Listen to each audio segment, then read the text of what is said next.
Three persons lost their lives after the vehicle they were travelling in was hit by a speeding truck. The accident has been reported from Amoni in Assam's Koliabor. At least 10 others were also grievously injured in the accident. Out of those injured, 4 persons were rushed to the hospital in critical condition. However, 3 of them, identified as Jiarul Islam, Asmat Ali and Kibia Alam, succumbed to their injuries. It's a big story coming in, viewers. 3 persons lost their lives after the vehicle they were travelling in was hit by a speeding truck. The accident has been reported from Amoni in Assam's Koliabor.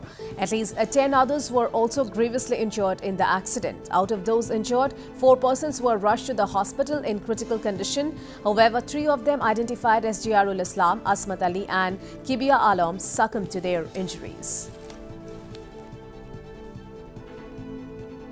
সিহঁতে ঢালাই কাম কৰে বিল্ডিংত বুজিছে সিহঁতে আহি আছে পিছফালে আহি 6 চাকা এটা মাৰি দিলে আহি আছিল টাটা মোবাইলত মানুহ আছিল 20টা মানুহ খবৰ পালে ক'ব পাৰিম মানে গোটেই কিটা সিদ্ধি পৰি আছিল দুখ পালে কোন জায়গা হৈছিল ঘটনাটো এটো ঘটনাটো আপোনাৰ হেই আমুনি